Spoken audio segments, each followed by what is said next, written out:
ठीक है, देखो भाई बहुपद पढ़ेगा आज हम लोग। क्या पढ़ेंगे? बहुपद। ठीक है ना। x plus 4 x plus 4 x plus 4 में एक्स स्क्वायर का गुणांक बताने हैं। गुणांक मतलब क्या होता है समझो, एक्स स्क्वायर का गुणांक, तो यानी कि एक्स स्क्वायर के पास जिसका गुणा होगा, एक्स स्क्वायर के पास जिसका गुणा होगा भाई उसका गुणांक कहलाएगा। गुणांक समझ गए? मान लो n पे -5 का है जैसे सपोज दैट, तो इसमें अगर हम आपसे पूछे एक्स स्क्वायर का गुणांक कितना है तो बता देंगे आप, विद चिन्ह देने हैं आपको, तो -5 हो जाएगा। यहाँ समझ में आई बात कि नहीं? मतलब इसमें नहीं समझ में आई, इसमें समझ गए? अब इसे हटा दीजिए, आप समझो, समझ गए गुणांक क्या है? गुड। अब यहाँ क्या है देखो, x plus 4 x plus 4 x plus 4 whole cube बन रहा है। होल क्यूब कर ले या डायरेक्ट गुणा भी नहीं कर सकते, दो दो का करके, या सीधे सीधे होल वर्ग बना लो ना। x प्लस 4 का होल वर्ग बन रहा है, क्या बन रहा? Whole cube. 3 है ना, तो होल क्यूब बनेगा a cube plus b cube, a cube plus b cube plus 3ab, 3ab यानी 4 3 12x और x प्लस 4। हमें चाहिए क्या? हमें चाहिए एक्स स्क्वायर का गुणांक, तो इससे तो हमें मतलब ही नहीं है, इसमें गुणा कर लो तो यहाँ कितना बन जाएगा पता? 12x square. अब इसका गुणा करो, 12 चौक 48x बन जाएगा। हमें तो सिर्फ एक्स स्क्वायर का गुणांक चाहिए, और यहाँ है पहले है प्लस, तो एक्स स्क्वायर का गुणांक समझ कितना होगा? 12 होगा। ठीक, और हमें पूरे से नहीं मतलब है, हमको क्या पूछा है? एक्स स्क्वायर का गुणांक, तो एक्स स्क्वायर का गुणांक कितना हो जाएगा? 12। ठीक, ये वाला आंसर हो जाएगा पहला। ठीक, समझ गए? क्वेश्चन नंबर 2 देखो, और हाँ चैनल को सब्सक्राइब कर लो, ठीक, वीडियो को लाइक कर दो करे, ठीक है। देखो 3x square plus 2x minus 4 into x square minus 3x minus 2 में एक्स क्यूब का गुणांक। अब यहाँ एक्स क्यूब का गुणांक यानी जिसके साथ एक्स क्यूब का गुणा होगा भाई उसका गुणांक कहलाएगा। ठीक है ना। तो सबसे पहले यहाँ देखो दो कोष्ठक होते हैं और उनके बीच कोई चिन्ह नहीं होता है तो गुणा होता है। क्लियर है? तो पहले का पहले से बारी बारी गुणा करेंगे, इसका इससे गुणा करेंगे, ठीक है ना। तो 3x घात 4 हो जाएगा, फिर इसका इससे करेंगे तो 3x क्यूब हो जाएगा। ठीक है, मतलब पहले वाले पहले से, फिर पहले वाले दूसरे से, फिर पहले वाले तीसरे से। ठीक है ना। तो यहाँ कितना हो गया? देखो इसका इससे कर दिया तो यहाँ कितना हो जाएगा? 9 हो जाएगा। ठीक है ना।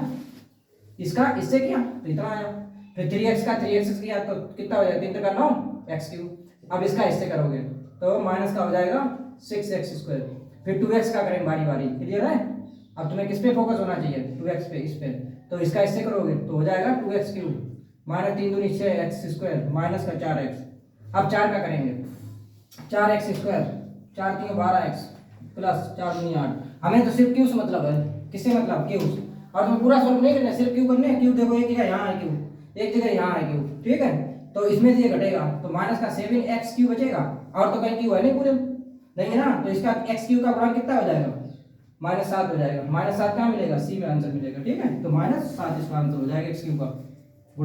क्वेश्चन नंबर 3 देखो बहुपद से। ठीक है, बहुपद है क्या? पहले हाँ ये समझ लो, बहुपद जो है या तो किसी भी जो व्यंजक दिया जाए उसे आरोही या अवरोही क्रम में रखते हैं। दो या दो से अधिक पदों से आरोही या अवरोही क्रम में रख देते हैं, बहुपद बन जाता है। ठीक है, तो इसमें इन्होंने ये पूछा कितने पदीय बहुपद है, कितने पद? पद कितने होते हैं? देखो एक पद, फिर एक चिन्ह दे लगा, फिर दो पद, फिर एक चिन्ह दे लगा, तीन पद, एक चिन्ह लगा, 4 पद। तो इसमें कितने पद हुए? 4 पद। 1 2 3 4, तो कितने पदी है? 4 पदी है। ठीक है ना। कितने पदी व्यंजक है पूछा है उन्होंने, तो 4 पदी व्यंजक है, सिर्फ यही था। समझ गए? 4 पदी। अब जैसे मान लो हम आपसे ये पूछते हैं 2x प्लस 3 कितने पद हैं? 1 और 2, तो 2 पदी व्यंजक है। समझ गए? 2 पदी है। अगर मान लो ये ऐसे दे दें 3x स्क्वायर माइनस का 4x प्लस का 5, इसमें कितने पद हैं? 1 2 3, तो ये 3 पदी व्यंजक है। समझ गए क्या है? पदी है। ठीक, गुड। अब एक क्वेश्चन देखो बहुत ही प्यारा, px बराबर, यदि px बराबर x स्क्वायर माइनस का 2√2x प्लस 1 है तब p2√2 का मान चाहिए। अब एक बात समझना, देखो जो p और x है, यानी p के पास x है ना, तो ये भी देखो p के पास x है ना, तो इसे हम x एज्यूम करेंगे। ठीक, तो x वैल्यू पता कितनी रखें? 2√2। तो जहां जहां x है वहां कितने रख देंगे? 2√2। तो 2√2 यहाँ रखोगे। देखो बात को, जैसे 2√2 करोगे तो इसका वर्ग करना पड़ेगा क्योंकि x है ना, इसका वर्ग है। तो 2√2 का वर्ग कितना होगा? ये चीज हम आपको समझाते हैं। देखो 2 का वर्ग 4 हो जाएगा। क्लियर है? और √2 आएगा। क्लियर है? रूट में कोई संख्या है उसका वर्ग करते हैं तो रूट हट जाता है, फिर इसका गुणा करेंगे तो 8 हो जाएगा। तो ये पूरा x स्क्वायर वैल्यू पता कितनी आई? 8। समझ में बात नहीं? अब यहाँ पर 2√2 तो अपने पास था, इसके पास आई, और x वैल्यू और 2√2 रखी तो 2 बार आ गया 2√2, तो इतना ही आएगा 8।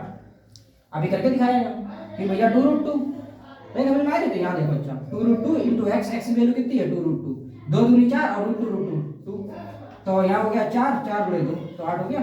ठीक, और प्लस का ये वाला 1, तो ये 8 से 8 घट गया। ठीक है ना। तो कितना आ गया? 1 बचा, तो ये हमारा आंसर है। कितना आंसर आ गया? 1। ठीक, नेक्स्ट क्वेश्चन नंबर 5, यदि f सफिक्स में t है, मतलब सफिक्स नहीं गुणा में t है ना, तो यानी कि जहां x होगा वहां t है, इसमें क्या दिक्कत है? और 4t square minus 3t plus 6 है, तब f -5 की वैल्यू चाहिए। तो देखो यहाँ f है, f तो अपनी जगह है, t की जगह कितना? -5 है, तो t की जगह -5 डाल दो। -5 यहाँ डालोगे, -5 का वर्ग करोगे तो 25 हो जाएगा, 25 गुणा 4 करोगे तो 100 हो जाएगा। क्लियर है। और यहाँ माइनस माइनस देखो माइनस यहाँ है -3 है और टी की वैल्यू भी माइनस है 5, तो -5 -3 5 3 15 प्लस का हो जाएगा और प्लस 6, तो इसे जोड़ दो ठीक है। 115 6 121 121 जो होगा वही आंसर होगा, यानी बी ऑप्शन हो जाएगा ठीक है।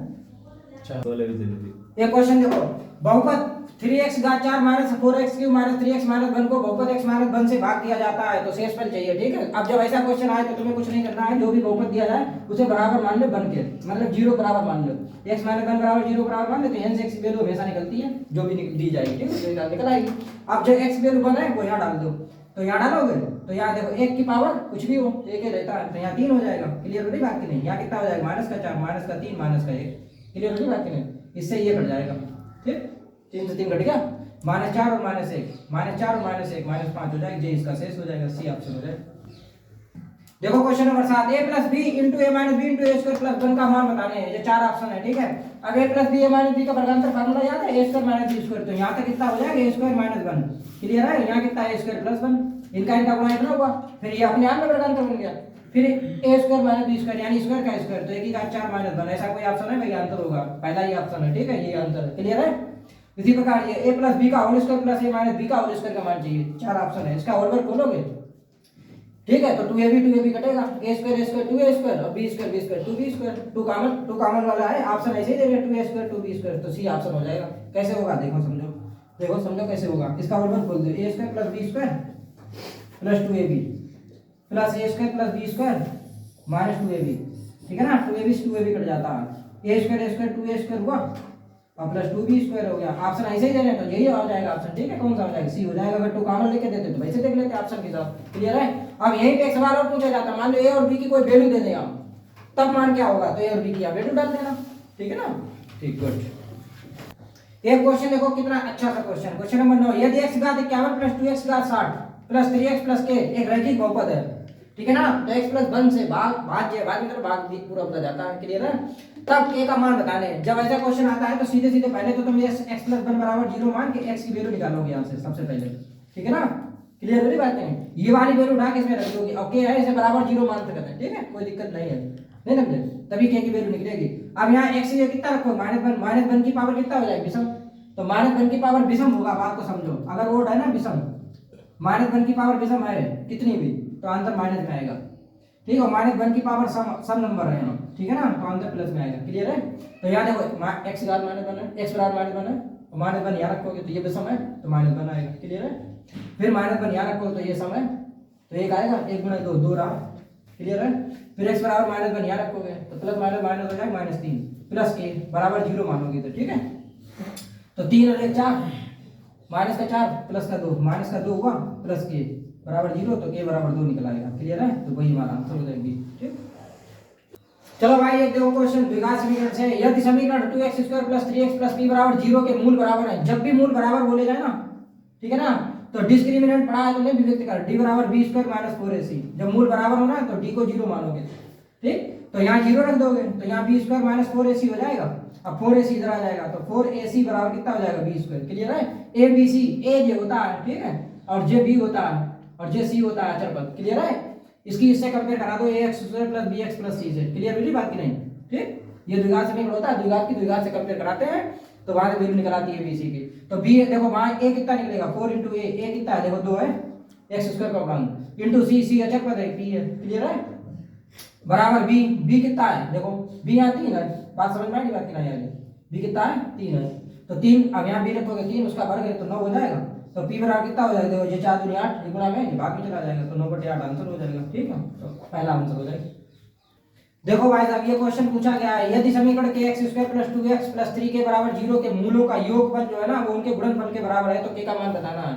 मूलों का योगफल जो होता है -b/a होता है योगफल, हाँ ठीक है, मूलों का योग जो योग होता है -b/a, alpha plus beta -b/a, और मूलों का गुणनफल होता है अल्फा × बीटा c/a।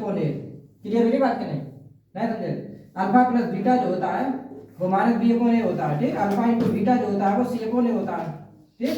a क्या है x² का गुणांक, c क्या है अचर पद, b क्या है x का गुणांक। क्लियर है। ये कॉन्सेप्ट होता है। अब यहाँ 1 से 1 मत देना, लेकिन यहाँ ये अलग चीज है ठीक है ना, तो -b/a b देखो ये a हो गया, ये b हो गया, ये c हो गया। क्लियर है।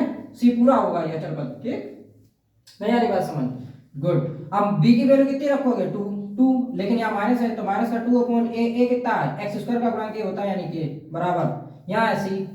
अब बात समझ में आ रही, c की वैल्यू कितनी है 3 के, क्लियर हुई बात की नहीं, ठीक है।